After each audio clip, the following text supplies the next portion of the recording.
Amados hermanos, que el Señor les bendiga. Una vez más nos encontramos para compartir esta serie de lecturas diarias de nuestro plan de lectura para leer la Biblia en un año, hoy con nuestro podcast número 13. Vamos a considerar el tema del reino de Dios, el reino de los cielos, ese reino de gracia en el que ya estamos y el reino de la gloria que esperamos. Vamos a ver cómo los textos presentan este tema tan fundamental y tan valioso para la vida del creyente. En Génesis capítulo 14 se nos narra aquel evento histórico de la batalla entre unos reyes de Mesopotamia y varios reyes que vivían en el territorio de Canaán, los reyes de Sodoma, Gomorra y otras ciudades más. Se nos dice que estos reyes habían servido a Kedorlaomer, rey de Elam, por 12 años. En el año 13 se habían rebelado, y estos reyes aliados de Kedorlaomer vinieron a la batalla para derrotar a los reyes que se habían rebelado, y los derrotan y conquistan o toman el control de Sodoma y Gomorra. Esto es antes del juicio de Dios. Esto se puede ver como un juicio temporal. Pero lo importante aquí es que estos reyes se llevan cautivos a los habitantes de las ciudades de Sodoma y de Gomorra, entre ellos a Lot, hijo del hermano de Abraham, que moraba en Sodoma.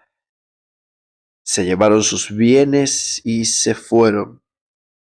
Espiritualmente, esto representa la condición del hombre como un cautivo de Satanás, como alguien que es conquistado, dominado y llevado cautivo por el poder del pecado, sin poder hacerle ninguna resistencia. Y aquí es entonces cuando vemos el poder de Cristo revelándose, porque Abraham, al enterarse que su sobrino había sido llevado cautivo, reunió a sus aliados, reunió a los siervos nacidos en su casa, un puñado de hombres, pero fue en persecución de estos reyes, y cayó sobre ellos y los derrotó haciendo una especie de ataques relámpago, por supuesto con el poder y la gracia de Dios. Y les atacó y les fue siguiendo hasta Joba, al norte de Damasco, y recobró los bienes y también a Lot, su pariente. Recordamos aquel texto que dice el Salmo 68 y que Pablo vuelve a repetir en Efesios capítulo 4, hablando de Cristo. Nos dice: subiendo a lo alto, llevó cautiva una hueste de cautivos y dio dones a los hombres. Cuando Cristo venció a Satanás en la cruz, Él compró con su sangre a los cautivos de Satanás, para que ahora seamos sus siervos, para que ahora seamos su pueblo. Hebreos lo dice también: así como los hijos participaron de carne y sangre, Él participó de lo mismo, para destruir por medio de su muerte al que tenía el imperio de la muerte, al diablo, y librar a los que por temor de la muerte estaban sujetos a esclavitud.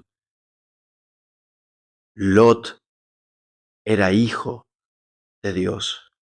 Lot era pariente de Abraham, a pesar de vivir en Sodoma. De hecho, Pedro nos dice que cada día le atormentaba su alma justa. mirando las cosas impúdicas que ellos hacían. Lot había sido seducido y atraído. Lot, como los creyentes, todavía moramos en este mundo, luchamos con las tentaciones de este mundo, pero Dios en su fidelidad viene en nuestro rescate. Cristo, nuestro Rey, viene y nos rescata con poder. Y ahora se nos presenta en la escena un personaje lleno de misterio. Es el personaje de Melquisedec, rey de Salem. Esto es el nombre de Jerusalén antiguamente o en este tiempo, que era rey, pero a la vez sacerdote del Dios Altísimo. Este sacó pan y vino y bendijo a Abraham. Y Abraham le dio una ofrenda, le dio los diezmos del botín. Este personaje es interesante porque el escritor de Hebreos nos dice que Melquisedec apuntaba o tipificaba a Cristo Jesús, quien es nuestro rey y nuestro sacerdote. Y todo rey necesita un reino. Él era rey de Salem, esto significa paz. Su nombre también significa rey de justicia. Ese es Cristo. Y nosotros moramos por la gracia de Dios, por la regeneración del Espíritu Santo, moramos en su reino, que es un reino de justicia y de paz. Llegando al libro de Nehemías, como hemos dicho, este es el último libro histórico para el siglo V antes de Cristo. Nehemías tiene la misión de la restauración política, de la restauración civil de la ciudad de Jerusalén, de reconstruir los muros de la ciudad y de recuperar la identidad nacional del pueblo de Israel. Aquí vemos cómo este pueblo tipifica, apunta al reino de Dios. Ellos eran el reino de Dios para este tiempo. Estaban bajo humillación y en debilidad. Sin embargo, Nehemías toma la tarea de restaurarlo, a pesar de continuar bajo la dominación persa. Y vemos en el capítulo 3 que el pueblo se levanta para reconstruir los muros de la ciudad. Y el primero en hacerlo es Eliasib, el sumo sacerdote, nuevamente apuntando, tipificando a Cristo, quien es el que edifica su iglesia. Él es el que va adelante haciendo la obra de edificación, pero todos nosotros también edificamos. Todos nosotros tenemos parte y somos llamados a ser instrumentos de Dios como administradores de su multiforme gracia, como administradores de sus misterios, conforme a nuestros dones, conforme a nuestras capacidades, para hacer avanzar la obra de Dios en este mundo, para edificar el reino de Dios. Nosotros somos piedras vivas en el santo templo de Dios, dice Pedro, y estamos puestos para construir para Dios un templo espiritual. Somos instrumentos de Dios. Somos embajadores del reino de los cielos que llamamos a los hombres a arrepentirse, a reconciliarse con Dios, dice Pablo. La Escritura está llena de estos ejemplos y de este deber que nosotros tenemos de trabajar en la obra del Señor, de dedicarnos nuestra vida, de enfocarnos a fortalecer la iglesia de Dios, la cual es la manifestación visible del reino de Dios. Debemos proteger A nuestra iglesia debemos proteger nuestras vidas, a nuestros hermanos, a la comunidad de fe, para que no esté sin muros, a merced de los ataques del enemigo, y que nos aseguremos que como comunidad, como hermanos, todos trabajemos juntos, beneficiándonos los unos a los otros, ministrándonos los unos a los otros, fortalecidos con el poder de Dios, trabajando en el lugar que el Señor nos ha puesto para el beneficio de los demás. En la reconstrucción del muro, algunos repararon los muros frente a la casa de otros, sirvieron a sus hermanos, y todo el pueblo estuvo trabajado, dedicado a lo largo del muro, edificando juntos, edificando parejos, conforme a la dirección de Nehemías. Así debemos trabajar nosotros, juntos, conforme a la dirección de Cristo, que es aquel que dirige la obra. Él es nuestro Rey que nos gobierna, nos protege, nos defiende, nos dirige. Él es nuestro sumo sacerdote, que se entregó como un sacrificio perfecto para redimirnos de todo pecado de una vez y para siempre, y aquel que intercede por nosotros. Él es el que hace la obra, Él va adelante, y nosotros, como su pueblo, sus hijos, sus miembros, debemos seguirle en obediencia y temor. En el capítulo 13 de Mateo, el Señor nos habla precisamente de lo que se ha llamado las parábolas del reino. Notamos al principio del capítulo 13 que el Señor cambia su método de enseñanza luego de haber reprendido la incredulidad del pueblo. Ahora su método de enseñanza cambia y comienza a hablarles a través de parábolas, como él mismo dice, para que viendo no vean, porque todo al que le es dado tendrá más, pero al que no les dado, dice, lo poco que tiene aún le será quitado. Amados hermanos, en otras palabras, si somos negligentes para ignorar aquello que la palabra de Dios nos dice, si somos negligentes en obedecer, si somos negligentes, incrédulos y desobedientes para prepararnos, para estudiar, para considerar aquello que el Señor nos ha revelado, vamos a terminar perdiendo aún aquello que hemos sabido. Vamos a terminar perdiendo lo poco que todavía poseemos, porque el pecado termina endureciéndonos. Pero el Señor comienza sus parábolas con la parábola del sembrador, que le termina explicando y revelando a los discípulos. Eso es importante porque nos enseña en principio que el reino de Dios avanza a través de la predicación del Evangelio, que la predicación debe ser a toda criatura, como el sembrador siembra sobre toda clase de terreno, sembraba al voleo,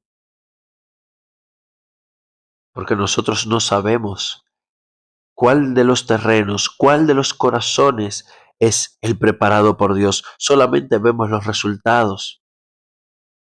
El Señor nos advierte que Satanás intentará quitarnos la palabra del corazón si no la procuramos entender, si no somos cuidadosos. El Señor nos advierte que las distracciones de este mundo pueden ahogar el fruto de la palabra.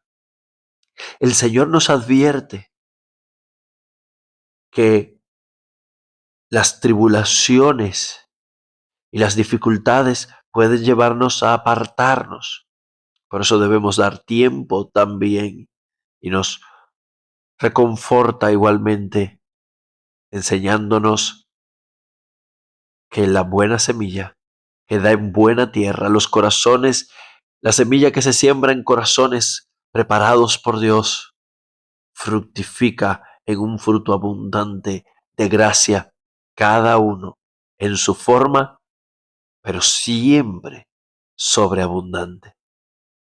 Con el trigo y la cizaña somos corregidos, y los discípulos también lo fueron, de tener una perspectiva errada del reino de Dios. Los hijos del reino son el trigo, las cizañas son los hijos de Satanás. Las dos simientes que ya hemos visto, que fueron separadas por Dios desde Génesis capítulo 3. Y el Señor nos enseña que ambos vamos a estar conviviendo juntos en el mundo hasta el fin de los tiempos, hasta que el Señor vuelva una vez más en gloria. Y los ángeles recogerán a los incrédulos primero y serán echados al lago de fuego. Y entonces los santos resplandeceremos en gloria en la presencia de nuestro Dios. La siega será cuando Cristo vuelva por segunda vez en gloria, no antes. En la parábola de la levadura y de la semilla de mostaza son dos parábolas paralelas, o sea, apuntan a lo mismo, con una enseñanza muy importante. El reino de Dios comienza de una forma insignificante. El reino de los cielos comienza de una manera humilde, pero nadie lo detendrá en su avance y en su conquista. La semilla de mostaza es la más pequeña de todas las semillas de la agricultura del Medio Oriente. Eso es importante, hay semillas más pequeñas. La levadura fue escondida en 3 medidas de harina, o sea, prácticamente no se veía, pero terminó leudándolo todo y la semilla de mostaza terminó creciendo en una gran hortaliza, en una gran planta. Así es con el reino de los cielos. Comenzó con 12 hombres en Jerusalén y ahora ha llegado a avanzar a todo el mundo y sigue avanzando y conquistando corazones. Y finalmente, al hablar del tesoro escondido y de la perla, ya que la parábola de la red es similar a la del trigo y la cizaña, hablando del tesoro escondido y de la perla nos enseña que nosotros debemos valuar al reino de los cielos cuando lo encontremos, cuando se nos presente como el mayor de los tesoros, como aquello más valioso, y debemos estar dispuestos a abandonarlo todo cuando nosotros encontramos a Cristo y a su reino. Debemos procurar buscarlo primeramente sobre todas las cosas y el Señor ha prometido darnos lo demás por añadidura. Y en Hechos capítulo 13 vemos precisamente lo que las parábolas enseñaron. Este reino de Dios avanza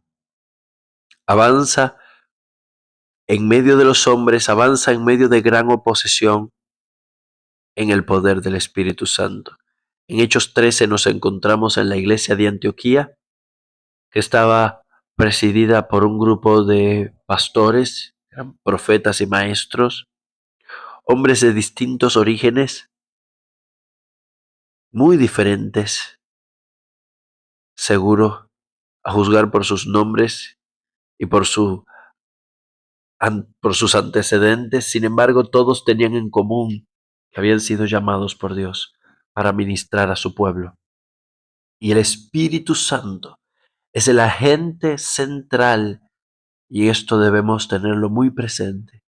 Es el agente central que hace avanzar la obra del reino de Dios. Amados hermanos, debemos depender más del Espíritu Santo. Él ordenó que se les apartara a Bernabé y a Saulo y por medio del ayuno y la oración se les impuso las manos y se les despidió. Esto fue en el contexto mientras servían y ministraban a Dios. Los apóstoles llegan a Chipre, allí predican la palabra y a pesar de la oposición del mago Elimas, el procónsul llega a conocer al Evangelio. Cuando llegan al continente, lo que hoy es Turquía, llegan a la ciudad de Antioquía de Pisidia, allí predica Pablo el Evangelio poderosamente, sin embargo se levanta una feroz oposición de los judíos. Y Pablo y Bernabé les afirman que ya que no se juzgaban dignos de la vida eterna y rechazaban la palabra de Dios, ellos se volverían a los gentiles. Ellos entonces, sacudiendo contra ellos el polvo de sus pies, llegaron a Iconio, y los discípulos estaban llenos de gozo y del Espíritu Santo. Allí en Iconio, otra vez, vuelven a predicar el Evangelio, y otra vez hay oposición, mas eso es para el próximo podcast. De aquí es importante tener presente que el que inicia y el que hace la obra es el Espíritu Santo, y todo se hace con su dirección y su poder. Debemos depender más del Espíritu, porque Él es el que hace avanzar el reino a través de nosotros. Que el reino avanza a través de la predicación del Evangelio, y por medio de ella se conquista los corazones de los hombres, y que aquellos que se resisten y rechazan se van a oponer. Vamos a sufrir oposición, pero al final el Señor siempre saldrá victorioso. Dios conoce a los que son suyos. Oh amados, tenemos la obra más poderosa del universo en nuestras manos. Ser instrumento en las manos de Dios para hacer avanzar su reino de gracia, para que otros vengan a su bondadoso dominio, para que otros se sometan a Él. Nosotros somos ciudadanos del reino de los cielos, y como tal debemos vivir para darle la gloria a nuestro Rey y Señor. Que el Señor les bendiga.